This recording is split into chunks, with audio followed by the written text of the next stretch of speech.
They say that there are only two things in life that you can be absolutely sure of: death and taxes. As of 2017, there are three things: death, taxes, and the failure of flat earthers.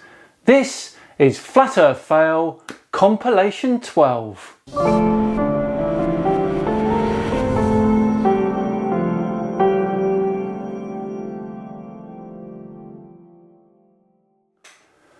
Hello all and welcome along to another episode of Flat Earth Friday with me, Simon Dan. Thank you very much for joining me. Yes, we are back with more Flat Earth failures. They just seem to be so easy to find. Can't imagine why. This time we're starting out with a channel called Ball Earth is Bullshit. Well, you get the idea. Turns out it's none other than our old friend Dean Wright. I mean, listening to him squirm on Nathan Oakley's debate channel is absolutely priceless. Yes, him. Now he has made a video of Venus. Lovely. Come on then, Dean, away you go. Hello people. Looking at the star Venus this evening. The star Venus? You mean the planet, right? I just want to go over a few things with you. There's a crack at the bottom of my lens, so that line at the bottom of it is my crack lens, so apologies for that. That's okay, Dean, we can still see. I just want to show you,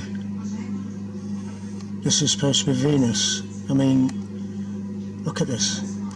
If you pan back a wee bit, I was watching earlier on, you can see almost like a shimmering over the surface, like it's under some kind of liquid or hexafluoride gas.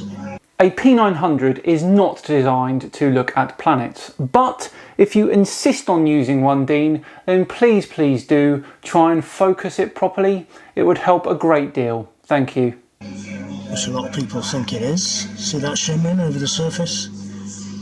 It's almost like there's wheels within wheels here.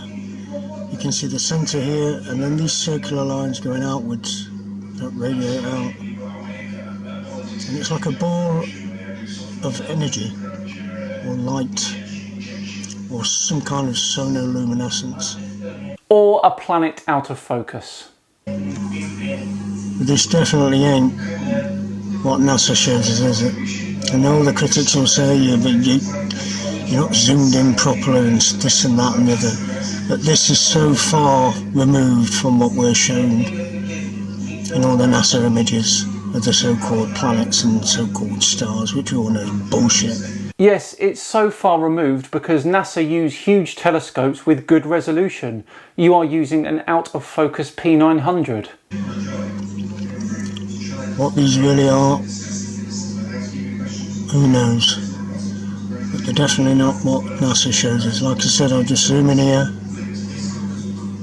and you can see for yourself. It is what it is, people. Yes, an out-of-focus Venus. For anyone that is in any doubt at all, you can take a good picture of Venus. Take a look at this. So in case anyone's in any doubt, this is Venus. I've got it hooked up to my telescope, don't know if you can see that. But there it is. The reason it's moving is because obviously we are rotating. Let me just try and sort that out quickly.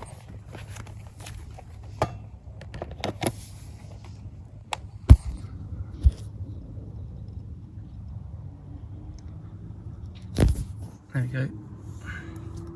So it's not great, but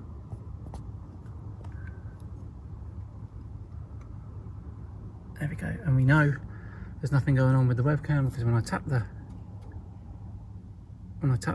telescope, it distorts the image. So there we go. That's a properly focused Venus. Cheers, guys.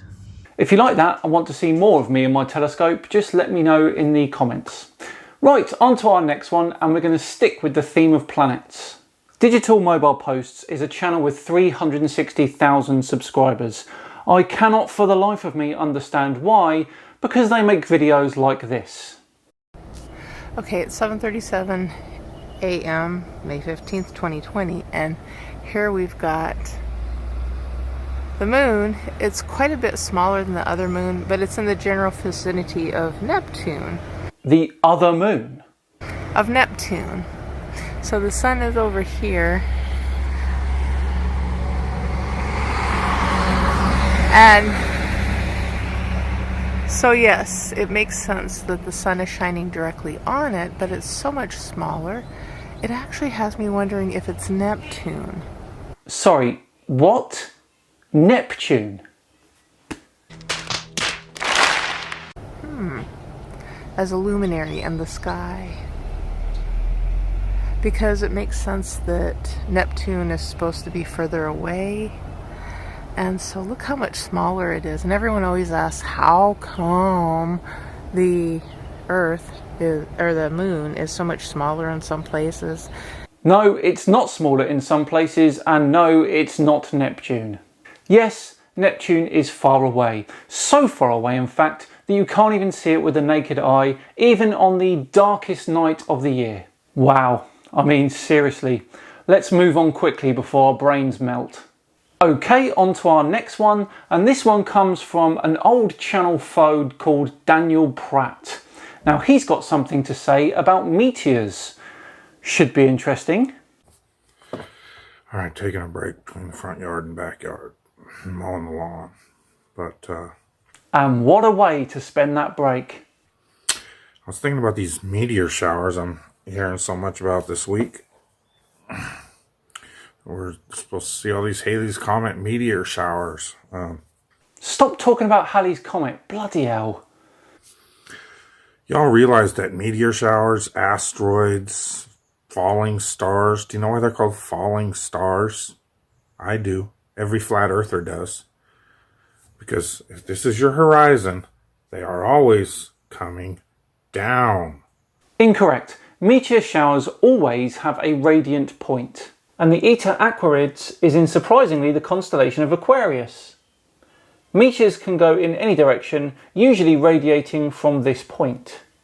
Towards the horizon. Sometimes they're almost horizontal, but you will never see them. You will never see or record or produce anyone that has a shooting star or meteor or asteroid going up.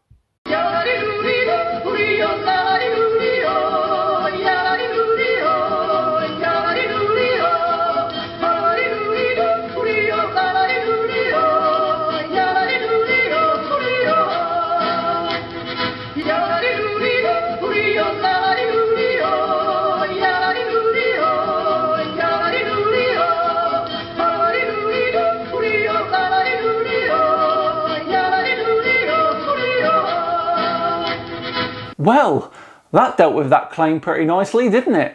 Welcome back, buddy. Okay, our final video comes from Tom McNamara, who is reviewing Nathan Thompson's Flat Earth Flyers. Hey, thank you for checking out this video. This is the front page of the Science Says Flat Earth flyer. Did you know Earth is flat? The official Flat Earth and Globe discussion logo there. This is almost too cringe, isn't it? The next page we have NASA fails. YouTube bubbles in space. NASA trains its astronauts in a pool.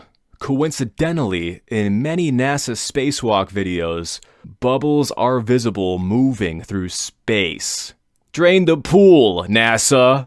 Done this one before. They aren't bubbles. Don't behave like bubbles. Don't even look like bubbles. Coincidence is just that. NASA's CGI blunders. NASA has been caught time and again faking space. From stop-motion animation to green screen glitches to bad Photoshop to countless CGI planets and images. Photoshop levels reveal composited image of Earth. AS11-44-6642.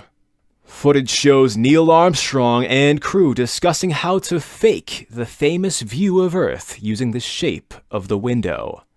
This one annoys me a lot because you all think that space is fake. So by using this argument that the astronauts are using the shape of the window to fool everyone on the shape of the Earth, then you are inadvertently saying that you admit that space is real. Otherwise you wouldn't use that argument.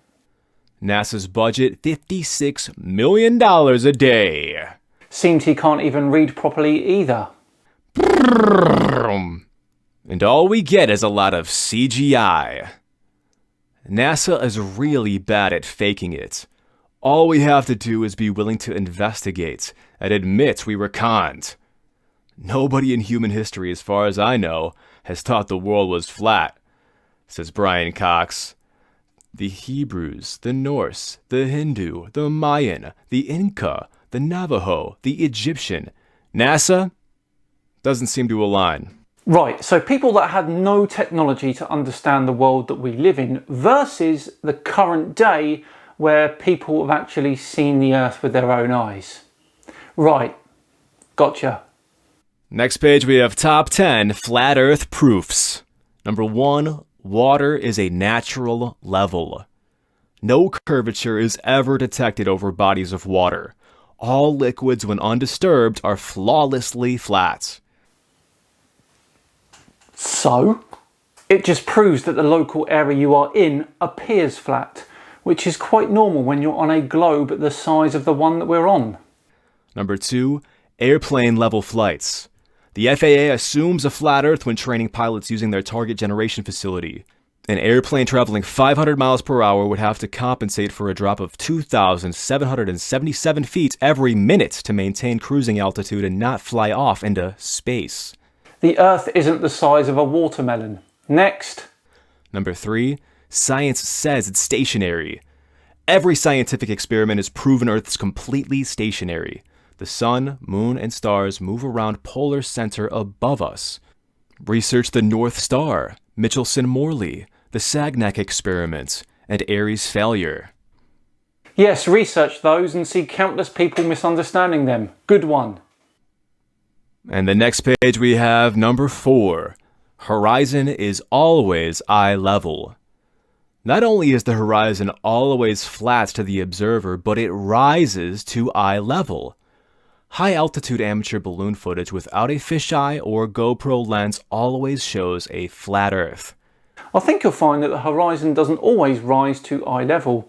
MC Toon has thoroughly debunked that. I'll leave a link in the description to his website where he does that. It's very thorough.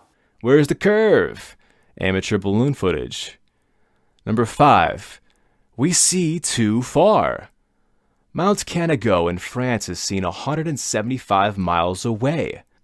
According to the curvature formula of Earth, 8 inches times miles squared, the peak should be 3,000 feet below the horizon. Infrared is very revealing. Mount Canigou at 175 miles away.